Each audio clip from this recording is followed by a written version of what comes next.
The Young Bucks, not exactly drawing a ton of attention to AEW as of late. Robin Lundberg, Kevin Zwicker here. Kevin is a big time AEW mark. Anybody who uses the term mark, by the way, I'm always suspicious of whenever people use real wrestling lingo. You know who used to hate that is Taz. He used to hate. I did some shows with Taz in the past. He used to hate when wrestling people use the jargon and the lingo. And now it's like ubiquitous everywhere. I'm sure maybe his opinion has changed over the years. By the way that you talk about my AEW, I wish you would have said Mark around him and he would have showed you who a real suplex machine was. Or I don't even want to talk negative about AEW. That's not the point. Look, there's difference in taste, and I prefer WWE's product to AEW. But AEW is good for the business, more jobs, different point of view, different thing for different people, all that. And I think they've done a tremendous job in a short period of time making a name for themselves. I thought the Wembley show was an incredible accomplishment. I think they went through a rut there for a second. I've questioned some of their decisions by sometimes leaning so hard into the hardcore fan or the CM Punk footage thing. But this is not a bashed AEW deal. You know, like I thought Okada has worked out pretty well. Ospreay has worked out pretty well. I think Mercedes, there's pressure on her to really do well at Double or Nothing because she has to show she's worth all that money. But I only reference that. Look, the ratings were down for SmackDown relative to and Raw too. I don't want to talk about the ratings. It only spurred this conversation because I've never really gotten the Young Bucks. This is more a Young Bucks thing, and they've been headlining lately, and that's coincided with the dip in viewership, and I don't know if that's coincidence or not.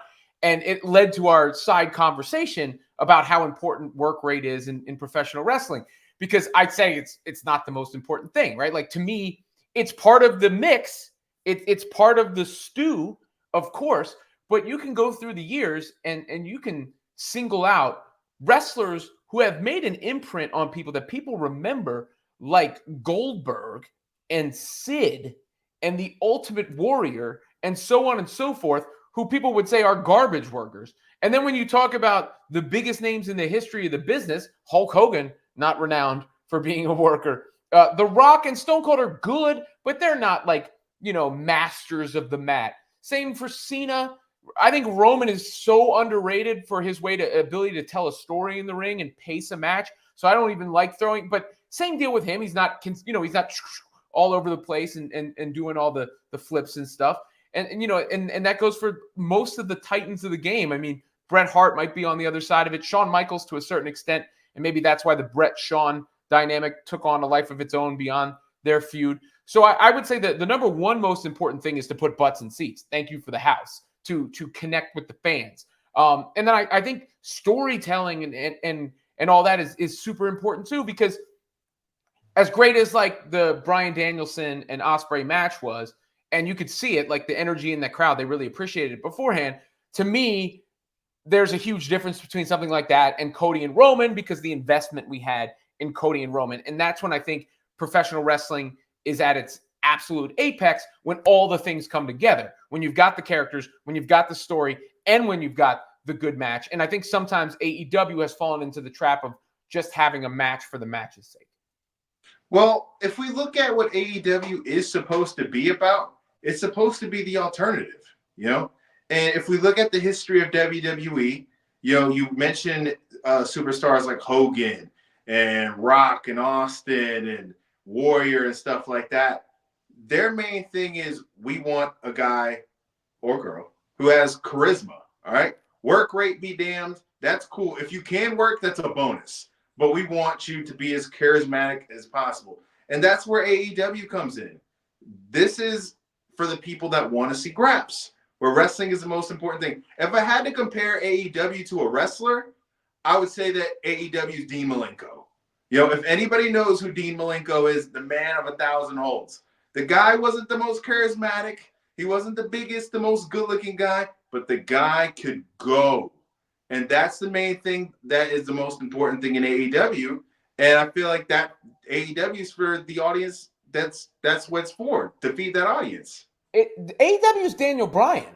That's what it is. Like, the entire Yes movement is AEW, right? Like, in so many ways, like, the fans who were yes, yes, yes, and behind Daniel Bryan are in many ways the fans who helped support and build up AEW, because that's who he appealed to, I think. And that's where that came from, those fans who are fans of the wrestler, right? And the work rate and all that. And you're right, it is an alternative, and that's cool. And niche, audiences can bring you a lot, but I think the reason people discuss, can they break through that ceiling and compete with the WWE is the other things. And I'm not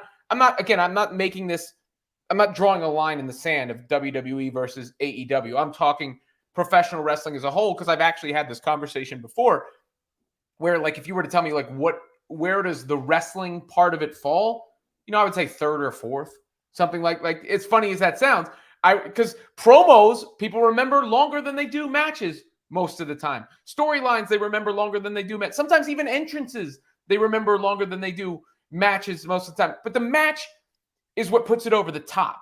The match is what sends it home. The match is the sweet chin music and not passing the aux. It's the thing that, when Undertaker and Shawn Michaels can have a WrestleMania 25, when Cody and Roman can go the way that they did in that match, like, that's what cements it, and that's what puts the exclamation point on it.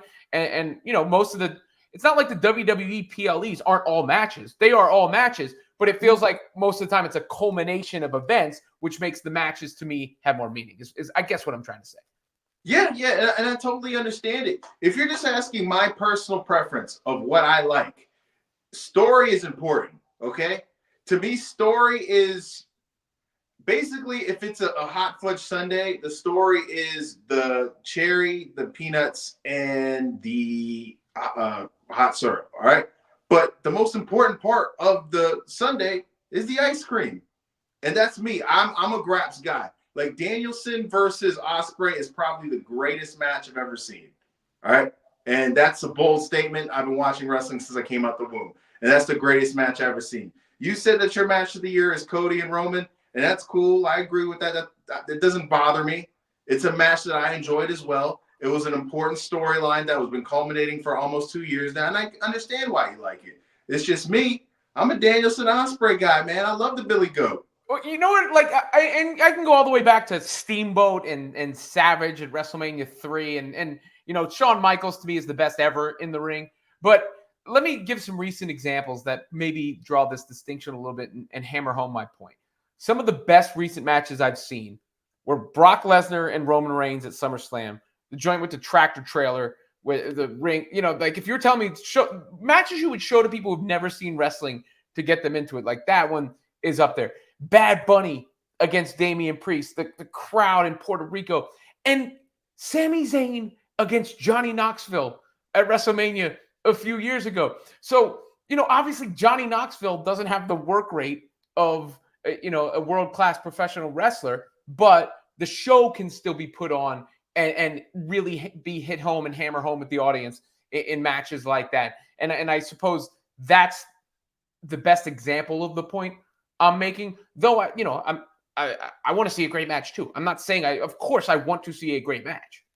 Yeah, and I'm not saying that you don't want to see a great match. I think we like wrestling, all right? Both me and you, we both like wrestling. We just prefer the separate companies, all right, for the most part. Honestly, man, I love the WWE. I grew up on the WWE. Everybody who likes wrestling at one point has been a WWE fan. They just do it much differently than AEW does it, and that's totally fine with me. I feel like we're in a world where we could like both, because they're so different that it feels like you're watching two separate things to me, even though they are both wrestling, because of how different of an approach they have to it. Yeah, I told you this story, right? At WrestleMania, there was a woman next to me who was cheering really hard for CM Punk, and I asked her what she thought about that footage being shown. It was right before it was shown, and she's like, she had no idea. She had no concept of CM Punk in AEW, which goes to show you, how it can be two worlds. And you're right. Yes, there. I think there are WWE fans who aren't wrestling fans. I don't know if there are AEW fans who aren't wrestling fans, because that's a lot of what they're selling it on, Forbidden Door and Japan and everything that goes along with that. But of course, it's good. More options are good, and there's no reason. I'm not trying to be like tribalism chief here at all, and that's why I think this is a good balance and all. Because again, I'm talking about the history of professional wrestling. I'm not talking about WWE versus AEW. For sure, for sure. And if we look back we look back historically, if we look at the territory days, they were built on stories, the Freebirds and the Von Erichs. If we look at the NWA, you had Steamboat versus Flair, and Steamboat, Sting, and Flair and Sting. I mean, storylines are essential to wrestling. My whole thing is that I just feel like you said earlier, that a good match is kind of the explanation point of the whole culmination of the story. That's kind of like the ending of a movie to me. And a lot of times in a movie, the ending is what makes you, determine if this is a good movie or not. And to me, I think it's the moments. With everything, it's the moments. And people will always remember Hulk Hogan slamming Andre the Giant.